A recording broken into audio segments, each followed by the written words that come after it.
সাইনবোর্ডগুলোতে আমরা উদ্বিগ্ন হয়েছে, তো আমাদের লিখিত বক্তব্য আমরা পাঠ করছি। প্রিয় সাংবাদিক বন্ধুগণ, শুভেচ্ছা গ্রহণ করুন। পূর্বাঞ্চলের আলোচিত হাউজিং প্রকল্প ওয়েলকেয়ার গ্রিন সিটি সম্প্রতি জলছিরি আবাসনের একটি চক্র দ্বারা জোরপূর্বক দখলের চেষ্টা ও বেআইনি হস্তক্ষেপের শিকার হয়েছে।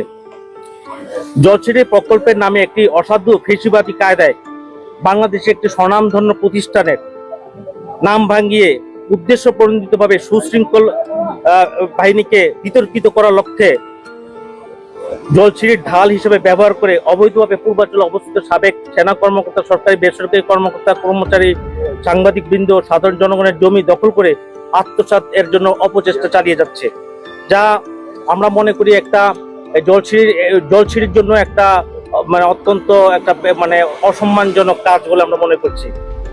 প্রিয় সাংবাদিক বৃন্দ, ওয়েলকেয়ার গ্রিন সিটি একটি বৈধ ও অনুমোদিত হাউজিং প্রকল্প, যেখানে হাজারো সাধারণ মানুষের জমি কিনে ঘর নির্মাণের স্বপ্ন দেখছেন। কিন্তু সম্প্রতি জলছিরি আবাসনের একটি পক্ষ বেআইনি ও সন্ত্রাসী কায়দায় প্রকল্প এলাকায় প্রবেশ করে অফিস ভাঙচুর, কর্মীদের ভয়ভীতি প্রদর্শন করেন।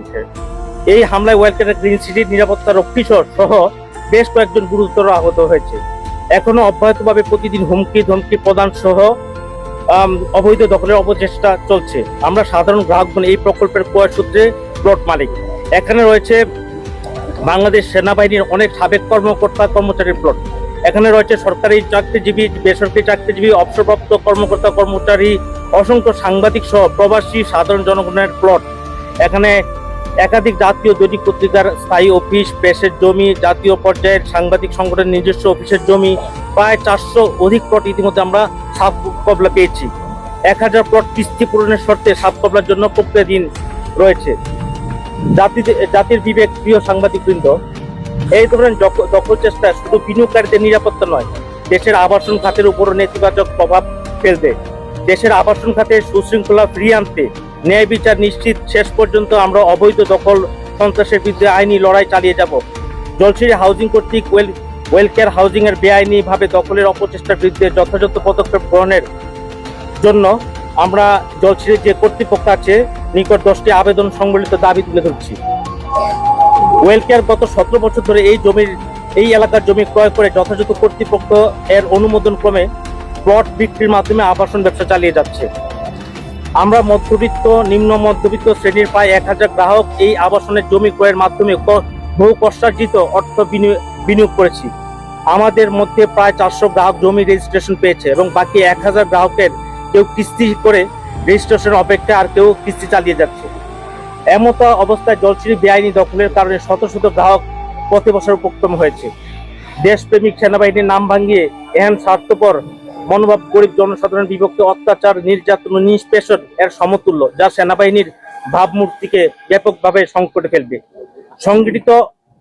সংগঠিত এই অপকর্মের সাথে যদি কোনো স্বনামধন্য প্রতিষ্ঠানের কর্মকর্তা ও কর্মচারী সংশ্লিষ্টতা থাকে, তদন্ত সাপেক্ষে তাদের বিরুদ্ধে যথাযথ ব্যবস্থা গ্রহণ করতে আমরা জাতীয় জনমত গঠন করে চূড়ান্ত আন্দোলনে যাব। আমাদের ন্যায্য অধিকার আদায়ে আমাদের প্রতিটি সদস্য জান প্রাণ দিয়ে চেষ্টা চালিয়ে যাবে। মাননীয় কর্তৃপক্ষ এর নিকট আকুল আবেদন, আপনার যথাযথ হস্তক্ষেপ এর মাধ্যমে জলছিরি যেন বেআইনি পদক্ষেপের বাস্তবায়ন এর চেষ্টা না করে সেনাবাহিনীর তার নিজের অফিসারদের স্বার্থে অন্যায়ভাবে গরিব জনসাধারণের প্রতিসাধন এর ঘৃণ্য প্রকল্প জোরপূর্বক বাস্তবায়ন করবে না বলে আমরা দৃঢ় বিশ্বাস করতে চাই।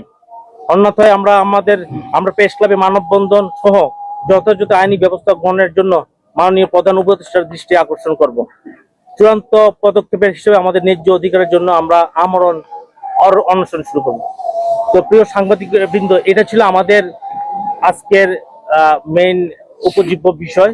তা আপনারা আমাদের এই সাধারণ প্লট ওনারদের পক্ষ থেকে আমাদের দাবি দাওয়াগুলো সংশ্লিষ্ট কর্তৃপক্ষকে তুলে দেবেন এবং ওনাদের কি বক্তব্য আছে, যাতে আমাদের প্লট মালিক যারা আমরা এখানে কিনেছি, যারা আমরা এখানে প্লটে আজকে কিনে যে আজকে সর্বশান্ত যদি হয়ে যায়, ওনাদের বক্তব্য আমরা জানতে চাই।